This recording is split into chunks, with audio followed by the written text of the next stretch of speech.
Hi, welcome to the Career Corner. My name is Heather Swift and I'm delighted to be your host. The purpose of the Career Corner is to help people move from career distress to career success. Today my guests, René and Marvin Clawson, architects from Maplewood, New Jersey, will be helping us with many different topics, such as how to succeed in small business, the myths and how to work with an architect firm, how to work with your spouse, and many other top tips and help for all of us. So thank you both for being on the Career Corner. Well, thank you for inviting us. Absolutely. I know you've watched the show before, so I feel like it's like just bringing you into the studio is the right thing to do. Well, thank you. So you all have been working together for 12 years in Clawson Architects, working more than that in your marriage. Yes. Yes. How and what brought about you all working together? Why don't you answer that one? You started the firm. Okay, so that would be one of the myths of Clawson Architects, is that it's Marvin's firm and I'm his assistant. And actually, I'm an architect too, and one of the deals that we made when we decided to get married is that I would work while Marvin was in graduate school, because that was a dream of his, and he would work and I could stay home when we had children until they went to school. Okay, a little swap. A little swap. And lucky for me, I was able to keep my finger in the industry through friends who really wanted me to work and had little jobs for me, and just talking to Marvin about what was going on at the office. And I got to a point where I really thought I was ready to go back. And architecture is a very demanding field. The hours are really long, and that was one of the reasons why I started staying home, is because we knew we couldn't both chase careers and have a family. You know, every family runs into that when both people are successful and smart and want to get ahead, but if you have little people, it's hard to navigate all of that and have it all. Like, you have to take turns. So it's great you have beautifully been able to do that, and you have beautiful, fabulous children. So congratulations on all the successful fronts you two have produced together. Thank you. So that was very important to us. So we started, I asked Marvin what he thought about me solidifying the business by getting making it an LLC and getting all our paperwork in order and getting insurance. I had done jobs for friends with, that didn't have a lot of liability, things that didn't involve too much structure or any structure at all, and helping them out with little projects. So it was time to kind of expand. People were asking me to do more, and so I decided to start the firm, and then I found out we're having a third kid. Oh, actually, the first project we did was a meditation room for an apartment in Gramercy Park, and that was the catalyst that really made us decide to start our own company. Yeah, that's an auspicious beginning. It was very interesting. It was a really wonderful couple, and they wanted to renovate this one-bedroom apartment and turn an area of the apartment into a meditation area. So it was a multi-purpose area and a meditation area at the same time. It was very nice. That's neat. You don't hear that every day. No. So what would you say have been some of the biggest challenges to starting an architecture firm here in New Jersey? I think we didn't really realize a lot of the legal issues that were pertaining to it, that both principals had to be licensed in the state. Fortunately, both René and I were. The other thing that we didn't know is that the whole LLC and how you set up your taxes, and it was a very interesting and very rewarding journey, I think, because we actually learned a lot about just how to run a business, the nuts and bolts. We both felt very confident in our ability to be architects, but we leaned on each other heavily. We shared responsibilities. René would take care of one aspect of the firm and I would do another. She would take care of the marketing and I would do the computers and the computer program. So we felt very fortunate that we would have two people to split up the tasks. So what advice would you give young people that are thinking about being an architect? How would you know if you were the right personality that could maybe fit this bill? I think a lot of people that are good at art and enjoy art think, maybe I'll be an architect, is one of the possibilities that they're vetting as they have their own, come to their job search internally of where are my options, what are my choices. So what makes a good architect in the making and what makes a bad architect in the making? Like personality-wise, anything you can share. I think that we have different perspectives on it, or different things that a lot of this is the way Marvin and I think, and that is that Marvin does teach in the school, so he does see what it really takes as a teacher for these kids to move up, and he's helped a lot of kids become architects and gotten them into architecture schools. When people come to me and say, oh, my kid wants to be an architect, or I always wanted to be an architect, they're really good at math. That's what they tell me. And I would say that really architecture education, as we were saying before, is hugely complicated, and it's very well-rounded. And I would say good architects are really good at everything. They really have to be that A student in everything. Now, you don't have to be the A+ student in everything, but you really have to be the high B A student across so for the math, board. for English, also even your human relations, right? If you're going to be selling and trying to relate to people, that's huge. You have to be able to communicate through drawing, through speaking, and presentations, through writing. I never realized I write probably more than I draw. Oh, wow. Yes. Just to explain the details of the process and when you're kind of proposing? Yes, and also there's the daily communications that we have with clients. I mean, in our particular business, it's residential, so there's a lot of anxiety connected with that for the client, because for the most part, it's the most valuable possession they own. They're renovating it. They want to make sure that they get a good return and that they're doing something that's good for their family.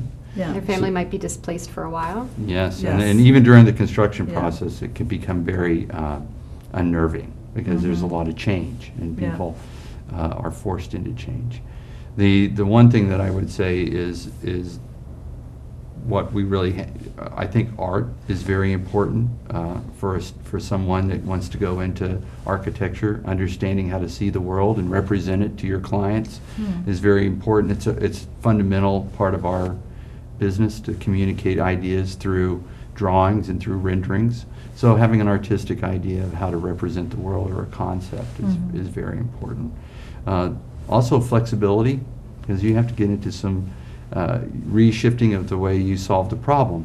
One of the things that we joked about is our financial advisor gets, you architects are all the same.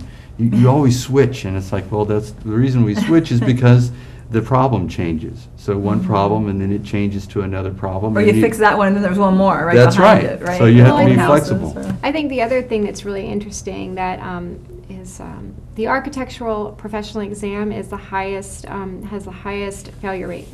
It's a very hard exam to pass. And I would say, when we took it, it was different. But it used to be one solid week of tests, 9 tests that you took every day at the pier in New York on the thing. Everybody showed up. I remember thinking, dear God, please let me quit before I look like that old guy over there. But anyway, the tests are often multiple choice questions, and with D always being all of the above. And as architects, we're taught to see all the possibilities. And so when you say to me, can I have this over here? My job is to figure out the possibilities of how I can make that happen for you. Right. Okay. So when someone says, is it A, B, C, or D? I'm like, well, we could make all of those happen. Right. So could you just mark D, all of the above, and pass? Well, no. Unfortunately, that's why it's a very difficult test for architect to pass, because we read into it, and we're used to being problem solvers, and we're not used to that black and white answer. We're used to helping people conceptualize the world differently. Variables. It's about variables. Yes. And the interesting thing is in our office, we have 2 people that actually came to us. Neither one of them were architects. One young lady had her master's degree in art history, and so she ended up going back and getting a master's in architecture. Wow. And now she's one of our project managers. And then we had another young lady that was working, took a year off after high school, went to Columbia High School, came to work at our firm. She worked with us for a whole year, and now is going to be graduating from Tulane with a master's degree in architecture. So we were very excited. Both of these people had a very strong background in art, so I think that's one of the keys to a good education. That's nice. Now, what class are you teaching and where?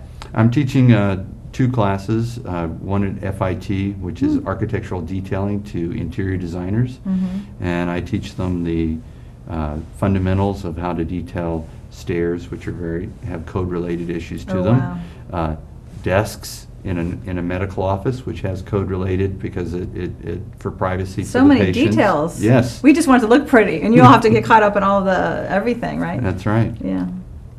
And can you spot when you're in front of the class and working with the students who's going to rise up and really knock it out of the park versus, you know what, you better have a plan B? Oh, Can absolutely. you kind of tell right away? Absolutely. There's I would What say sets that off? Like, what's the? I think it's their work ethic. It's a very demanding profession. You really have to work hard at it. It's a lot of long hours, and it's searching for not necessarily the right answer, but the best answer, and that fits all the criteria. So I think the individuals that do that, at the end of the day, you see their work and it's exemplary. And I think the ones that also in architecture school, the process, when you're working on a project in school, can be very dreamy, and there's criteria, but they have presentations, and you stand up and there's a jury. And so Marvin and I have both been guest jurors at universities and talked about projects. What, to kind of rate them or to give feedback? Well, give or? feedback. You stand up and you present your project Correct. and you talk about it. And then different people on the panel will then comment on where they think you were successful and where they think you need to work a little harder. And so this goes on throughout the semester, and then there's the final critique.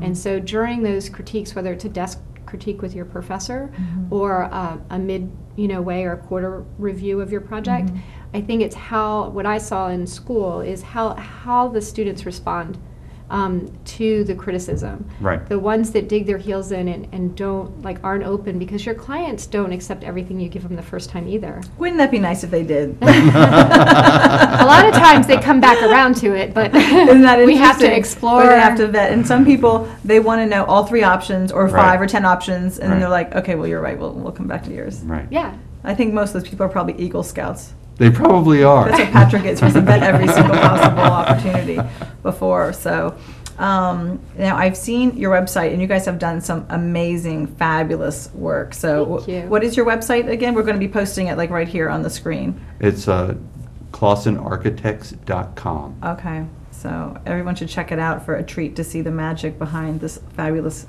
dynamic duo here.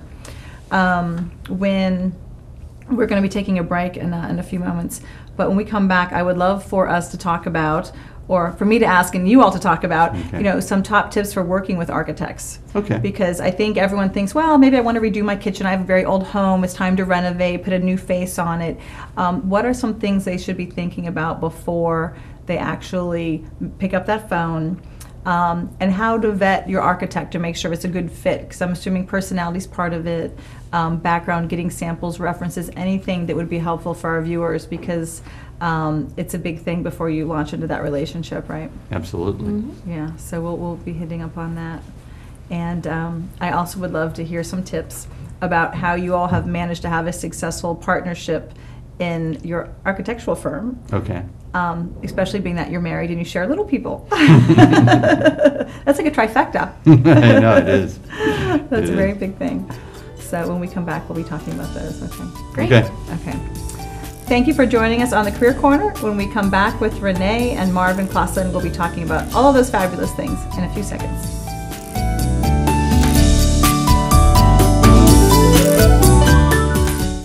Local government, local educational institutions, and local community members all use cable access TV to communicate their message. They depend upon it as an affordable means of outreach. Public educational and government access television empowers local government agencies, individuals, and groups to use the media to speak directly to their constituents in a more direct and cost-effective way. Make sure everyone has a voice. Support your local PEG channels.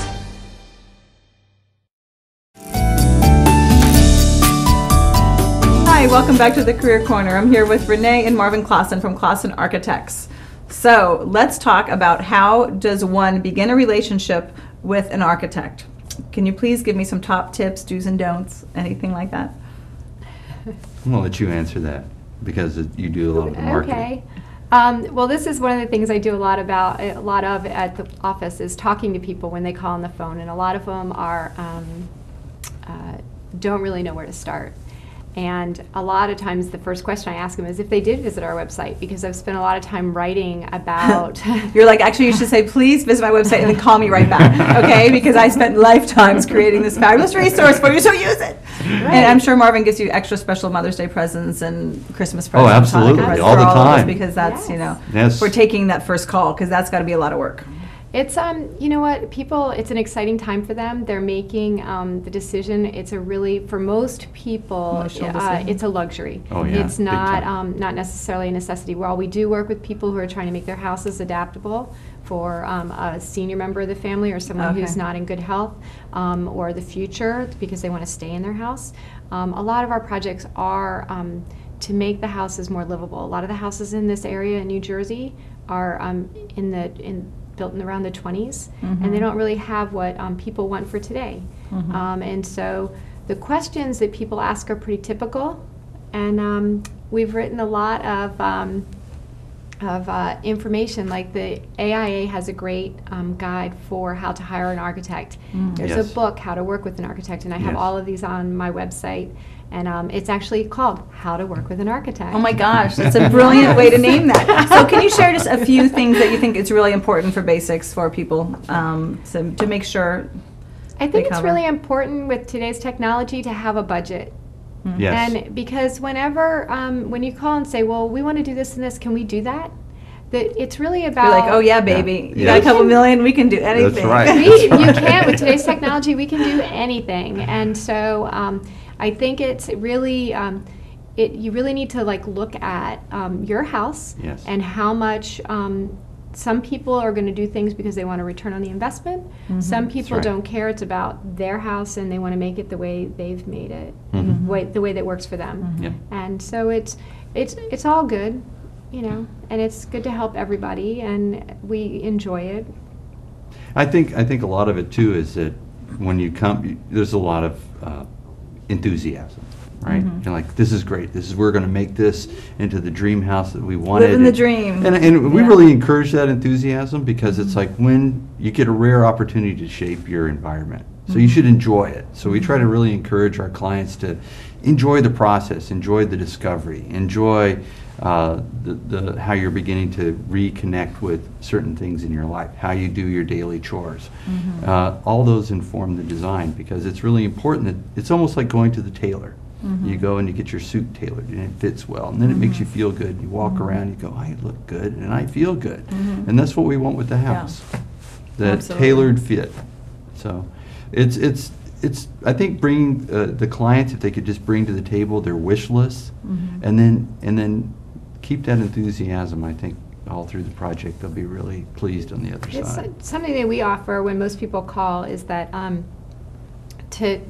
we'll meet with them, is ask them to bring a list of what they're trying to achieve. Right. So it's not about we want to move the door here and we want to do. It's not that we don't think they have ideas, that they're not smart people, but we don't want to be influenced. But why? What's behind it? It's almost like the question that we'd ask in coaching is, what does success look like? Right. Exactly. Tell me with the end in Yes. mind, kind of. Absolutely. Okay. Your goals. So it's usually, access to my backyard, my own private bathroom, a front porch because I love sitting on the front porch when I was a kid and I just want a front porch. Or you want to have a kitchen that works well with your family. You want to be able to Okay. be connected with your kids while they're doing their homework. You want to do things like, so bringing that wish list. And the other thing we ask them to do is to break it into tiers. So it's must have, want, and could live without. Because at a certain point in the project, you're going to have to begin to cull through the list and say, reality this is sets in. That's right. Yeah, yeah, absolutely. So I would think that one thing that really sets you all apart is that we have both the female and male perspective. How do you all divvy up projects, or do you gravitate towards certain things, or do you kind of brainstorm together, or how do you work on that? All of the above. Yes, yes, we do That all sounds the fun. above. Yeah. We a lot of the construction administration I work on, and some of the more complicated projects. René does a lot of the master planning. What we have done is kind of dovetailed with each other, where she'll do some of the initial planning and programming, and then I step in and start doing the three-dimensional studies of the house, and then we go back and do the sort of finer elements to the house. So it's toggling back and forth between the partnership. We've come a long way since Mr. Brady, haven't we? Yes. You remember his And drawing powder table? puffs. That was it. Yeah. Yeah, well, we have a whole attic full of drafting supplies in case we ever open up our own office. We yeah. have lots of technical pens and triangles and templates Yes. and drafting We'll boards. sell them on and- eBay very Yeah. soon. Yes, they're kind of relics now. Yeah, really. Isn't that interesting? But the other thing that to get back to your point about today's families is a lot of the 1920s houses, the lifestyle was so much different. Mhm. And nowadays, one of Absolutely. the goals of our profession and of our office is to make it look like it's always been there. And To blend it in. To blend it in. So a lot of our projects, it's astounding because when we're finished, it looks like it's always been there. But it's carefully placed and carefully dovetailed into the existing fabric of the Yeah, house. and keeping some of the sweet elements, because the old homes around here, Yes. they have the curves and the arches and a lot of the molding Right. and all of that good stuff, and I don't want that just to automatically go away if That's it right. doesn't have to. So, and how we bring things together too is, just like in any relationship, and you divide things. Your husband takes over things that he wants, or you buy a certain kind of toothpaste because that's something that's that the brand, it's important yes. to somebody. Yeah. And Yeah. so if something is important to us, we let the other person know. And so I think it's even in the projects. We have Marvin and I both grew up surrounded by military families. Marvin's father is Yes. a career Air Force, Oh, okay. and I worked for the Air Force, and my father It's was destiny. government. It is. So you met in architectural school? We Is did. that- Oh, wow. We did. But we have like a 3 but sir rule, and we use it with each other and our kids. It's like you're allowed to bring it up 3 times, and then you just have to let it go. Okay. We even do that with our clients. So it's That's smart. So Yes. if they want something and we don't think they should have it, we present it 3 times and we let it go. It's Okay. if they're still and we tell them, okay, we want to talk about it 3 times, but then And this would be when you have an idea that you think is important, Right. and they just keep, no. And That- sometimes what we Okay. do is we help them by, sometimes it can wait, like Right. whether it should be an island or a farm table Right. in the middle of the kitchen. Right, exactly. That doesn't Okay. have to be decided. That's not. So after the a door space- for- or so- That's right. yeah. Right. So after the It's not like space is taking your kitchen and created- putting it on the other side. Yes, or in the attic. Yeah. And I think the other thing is I say is that when I did stay home with the kids, I really learned what they do. Mhm. So Okay. I know what they do with their stuff, and I know what Yes, it's like you to know, cook the meals mess, for the 3 space kids. needs Right. it, and I know Right. what it's like to have one in your arms and one that needs to go to soccer practice and needs their, Yeah. cleats Their gear. and, Yeah. and what happens when they get to high school and they have the field hockey outfits. Now Oh my you have to gosh. have the cleats for the turf and the cleats for the mud and the glass and the cleats for the indoor and Amazing. the Yes. running and shoes. on and on. Yes. Yeah. And there's the travel uniform and the here uniform, and there's the cold uniform and the warm uniform. I saw that you did some beautiful mud rooms as well as part of the renovation. That on is some the of your dream. homes. Right. That is the dream of every mother that calls us. Is Actually- an organized mud room. We just finished one. We've come so low. We just finished one that was like probably the nicest mudroom we've ever done. And For a it was very probably incredible- bigger than our first apartment in New York City, right? Yes. It is, It is. and our client, to her credit, is the most organized individual I've ever seen. Oh, God bless her. She's incredible. We'll have her on the show to give lessons on keeping your family organized. Yeah. Well, first you'll need how many square feet for a mud room? Yeah, a lot. Yeah, that would be my family room, basically. You see my family room, yeah. Yes. Well, we took her family room and doubled it and made it the mudroom. Oh, wow. Yeah. We would not have a backyard left. But we'd have one heck of a mud room. That's Yes. right, and you would be the envy of all. Oh, That's I would. right. I could have every field hockey Mud team, room soccer mama. team. Yeah, really. There's a T-shirt. I have to get that one. So besides, taking turns and really expressing, I really want this project, or can I be the lead on this? What are some other tips that you'd share for working with your spouse or partner, that when you're in close quarters like that, anything that comes to mind that you think is really, that you might have learned through the hard way of like, oh, that was a rough bump in the road, or just so easily kind of working things out? Because there are a lot of families and spouses that want to launch a practice of some sort. I think one of my dearest friends put it the best. He said that he watched us and he really appreciated, and he would like to meet somebody and have a relationship like this, because Marvin and I don't really hold back. We just say exactly what we think Okay. To each other. to each other, Mhm. and it just kind of, and that's okay. And we don't. Both of us, I think, are pretty comfortable with that, and it's just I don't like it, or that was great, or please don't do that again, or whatever. And if it bothers us, we just pretty much call it down, call it out right then. We don't harbor it boy. Well, I also think it too. You have another person watching your back because I think each of us has our own lens that we see the world in, and it's good to have someone that you trust. Yeah. Seeing it from a different perspective, and saying, hey, maybe you didn't really listen as well as you should have, and listen to what that person is saying, and then it's good because you can kind of come back and recalibrate what you heard and how to approach the problem solving. It's like having your business coach with you every day, right by your side, and a built-in troubleshooter. Yeah, you get a second set of eyes. Yes. Well, and it's not where it could be very competitive. I know very competitive couples whose firms have failed and their marriages have failed. And Marvin and I have always said that the marriage comes first. Okay. So that would be one, and that we could walk away from this any day. That's not important, and it's so I think it's we know what the other person can do. Yeah, flip-flops and blue water are only one step away. Oh, yeah. Jimmy Buffett would be proud. There's a little Jimmy Buffett in everybody, I think, in that way. Well, it's great that the clear communication has that makes so much sense. I had a guest on before, Rich Largman, and you had commented on his video with me. And he said that a complaint is an unspoken request. Right. And I thought, you're giving marriage advice as well as business advice. Absolutely. Because when you can really state what your needs are, then it gives someone an opportunity to say, oh, sorry, I didn't realize that, or just there's no guesswork involved. Yeah, that's great. So that's great. Well, I so appreciate both of you being on today. And would you like to just list any other content that you have on your website for people that might want to check it out? Well, I know we have a blog. We have a blog that that René posts on, and I think a lot of it is just the resources that are available. They can go on the AIA website and see how there's top 20 questions to ask an architect. Okay. We have had clients recently with their 20 questions, and we answer them in the interview, so it's been very interesting. But we've That's answered good. them for you online, so you don't even have to make that appointment to get those answers. You can spend it talking about your project. Yeah, that's great. Well, I think that makes great and sense. I think the other thing I would say is that that Marvin and I bring to the table is that we did go to a school of art and architecture, and there's a myth that architects just kind of draw the plans and they don't really put anything in it. But Marvin and I have a full service firm. We're also certified interior designers in New Jersey. Fabulous. Yeah. And so, and I always tell people architects have always been in the business of creating space. So I'm not just making a box for your house, I'm really creating a space. Yes. And I it's love it. what's Yeah. on the outside, what's left over, and what's on the inside. Yes. So That's great. Well, you guys are the real deal and fabulous. So thank you so much for being on the Career Corner today.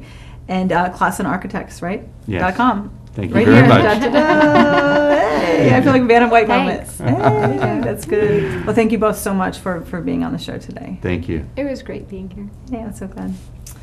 And thank all of you for watching. We hope to see you again soon. And if you need some career tips or career advice, please check us out online on YouTube under SOMAtv, The Career Corner. Until we meet again, I wish you much career success.